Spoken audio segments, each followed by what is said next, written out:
Welcome to this special edition of WebTV Focus. And today we'll be looking at the mortgage industry, which has that great opportunity of providing affordable housing at a dimensional cost.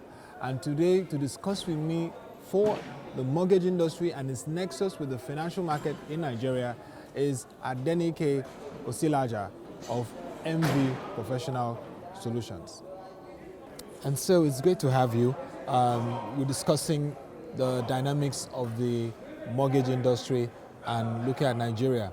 First, can you give us an overview of the global mortgage industry, particularly US, where you are an expert? Yes, certainly. The global industry is a standardized industry. You know, there are some certain basic guidelines and resources that are available across the board. And so that's why we're able to operate in a global market.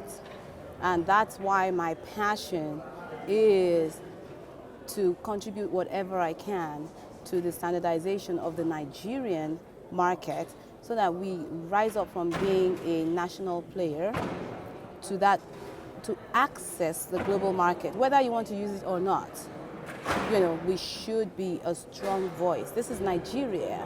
We are the largest black nation on earth. We are, I believe, the third largest population on earth. Our voice needs to be heard. Okay. Now let's look at the US. That's where you're based and you're involved in a lot of mortgage transactions and in discussions. Tell us, I've heard of, I know Freddie Mac, Fannie Mae, I remember the recession period and all that. So tell us basically about how the cycle of the mortgage operations of these companies in the US and has been helping in affordable housing for Americans. Well, so the big reason that the affordable housing market is so vibrant in the US and most developed nations is that there is government involvement. Okay. There is government involvement. The government comes in and they provide subsidies, they provide apparatus, they provide incentives to induce the buyer, to induce the lender, to induce the developer. And that's why we hear that conversation today about the lack of government participation. You know, so we have a market where everything is in place. We have the databases, we have the reports, we have the long-term research, we have, you know, the institutions, and we have the government. So how has that helped to grow the financial market of the US? Has the mortgage industry been instrumental to putting US as the biggest financial market in the world? Oh, 100%. Because you see, over there, everybody has a right to own a home. It is not an elite thing. And therefore, there are programs to match the people. So what you're supposed to do is create a program to match your market, not create a market to match your program. Okay, so that means that across all classes, from low income to middle market, there are provisions for all that. Definitely, and there are specific mortgage programs designed for each section of that system. So there's the FHA loan, you know, there are the Fannie Mae, Freddie Mac, My Community, low income, low down payment, low interest rate loans, where they're actually subsidizing the buying power of the home buyer, you know, and you have to income qualify for those. We don't have that here. That's my passion. That market is what we need to grow, because that's where a 17 million deficit is coming from. Just going to come to that 17 million deficit.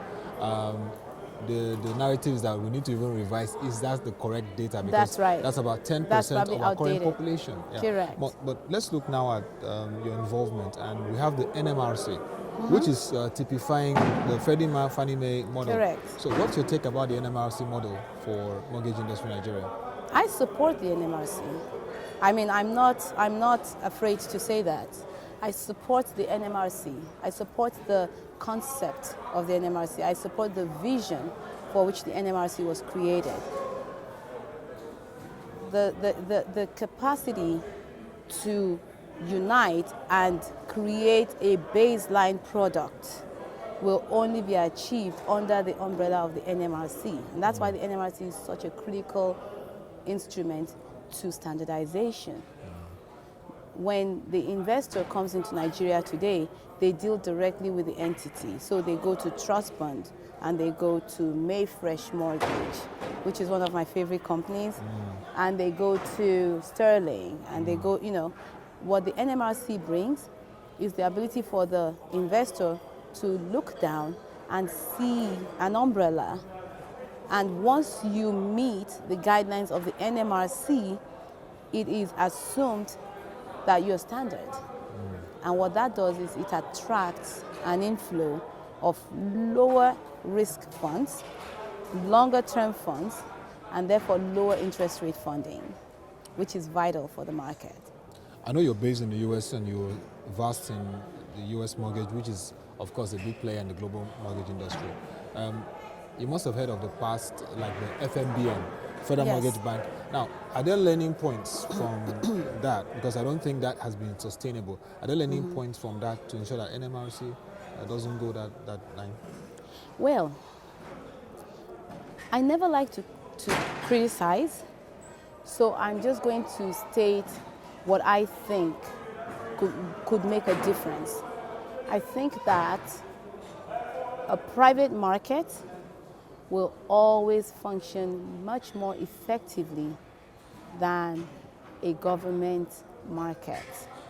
So when you have a federal mortgage bank, that is a government entity, we have the government bureaucracies. We're moving at the slow pace of government, which is of necessity slow, because there is a lot of regulation, there are a lot of red tape processes that you have to go through. So in the US, for instance, and in several other countries, and I try not to compare, because I'm not by any means saying the US system is 100% perfect. Okay. Or that it is so great that it is greater by far than the Nigerian system. It's just a different system. Yeah. And don't forget, the US system has been established for decades. Yes. We are just starting. So we just need to be a little patient, right? However, in the US system, instead of the government directly creating a mortgage entity, what they did was they guaranteed loans in the private sector, so that you're not going to one source. I mean, there's no way one source can address all the needs of the nation. So what I think that the FMBN should look to doing is maybe stop being the lender and take a step back and become the guarantor, and allow the primary institutions who do this every day, day in, day out, and who are closer to the people, to be the end lender. Beautiful illustration of how it works, and I would just hope that the NMRC is sustainable. But let's look at the Nigerian financial market. Yes. How does this tie into the financial market? How will it grow and make the financial market more viable? The NMRC is an instrument for growth, which is why it really is going to depend on how the professionals in the market see the NMRC, and therefore how they use its services. The NMRC should not be this institution. It should be a tool for reshaping the industry, which means the way it is looked at, the way the companies use it, we should be using it for standardizing the industry, for standardizing the mortgage products, for standardizing the participation and the partnerships between the mortgage companies and the real estate companies and developers and the insurance company.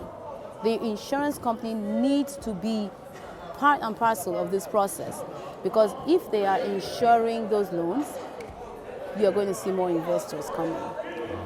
That's going to be good for the Nigerian market. Now, finally, where do you see the mortgage industry in Nigeria based on this analysis on its impact on the financial market Where do you see it in the next, say, 10 years? So I definitely see growth. I definitely see, that's why I'm here. That's You why know, you look to me that's- like more of like going to be an ambassador of this. That's why I'm here. Yeah. I'm here because this is my history. This is my history. Good. And whatever we can do to make this work this time, we must do it because we've tried it before and it fell apart. Yes. This time we have an opportunity, and that's why I keep talking about the NMRC, because that is our opportunity. It could be an umbrella industry agency that would, bring that united vision to the industry. But what we're missing, in my opinion, is consumer education. The average man on the streets Needs to understand the mortgage. has no idea what we're doing. And we speak at such a high level of financial sophistication that we can't effectively communicate a message to the people. Sometimes I think that we forget that we're here because of the people. So we can converse in this technical, sophisticated language within ourselves, but when we take it to the people, we need to be able to break it down to a language that they understand. So if we're able to do that, if we're able to train our staff, number one, to even understand our products, and then we're able to train them to communicate effectively to the market, we will see a resurgence, because that's where there's that 17 million deficit. It's not in the MD and CEO level. It is at that lower income, first time home buyer level. Number one. Number two, we have to understand that of that 17 million, a large percentage is the informal income market.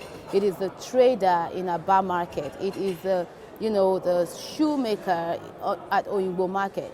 These people exist in our economy too, but they're almost invisible in our financial sector. There is no program for them.